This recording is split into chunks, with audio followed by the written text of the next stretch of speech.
So I was sitting on a platform in a meeting, and because I was on the platform, I could see what was happening that other people in the audience couldn't see. And I saw this man who found out later was a father, and he'd brought his son in a wheelchair. And during the meeting, the kid had a seizure, as he would have. He was already crippled and had this seizure.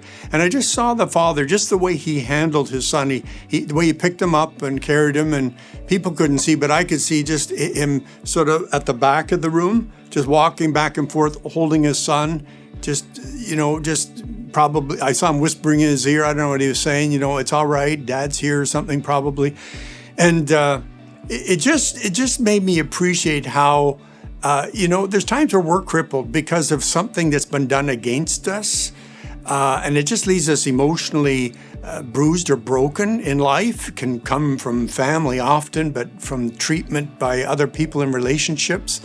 And how nice it would be to have someone who would carry us and just tell us it's all right and get us through that tough episode. And of course, that's exactly what Jesus said God the Father is really like. A lot of people think it's religious and spiritual. You got to go to church. You have to do certain things. When I talk to people about God and Jesus, often the reaction is this, I'm not there yet. I'm not spiritual enough. I have these issues to deal with. And of course, if you ever read about the real Jesus and the real gospel accounts, the stories of Jesus in the New Testament, those were the people that he had the most compassion for and reached out to, went out of his way to get to them.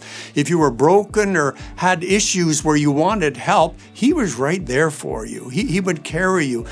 Some people, I need to get good enough, and then I'll get spiritual, I'll get religious, Well, Jesus doesn't want you to be religious, doesn't want you to get spiritual. He wants you to come to him as is. That's what you see with Jesus.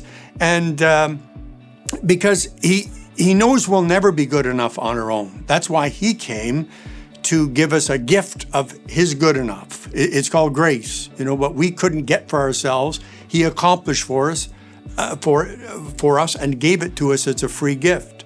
My favorite writer, C.S. Lewis, a professor at Oxford University, was around a group of other professors who were just discussing what made, as they called it, Christianity different from other world religions. And they knew that Lewis had become a follower of Jesus, so they called him in. They would have seen him, as a Christian, and said, hey, we're just discussing, give us your input. What makes Christianity different from other world religions? And he said this one word, he said, grace. Grace. Getting what you don't deserve, getting what you can't earn. Someone said grace is like this, Grace, God's riches at Christ's expense.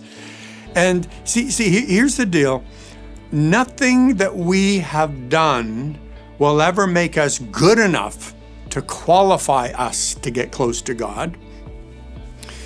But here's the other side of that. Nothing we have ever done wrong is bad enough to disqualify us from getting close to God. Jesus said, come to me as is, and I'll carry you in life. I'll restore you. I'll help you. It just starts with beginning life with Jesus. So I hope you do some of the rest of your life just letting a loving Father carry you through your life's issues, all because of Jesus' love for you.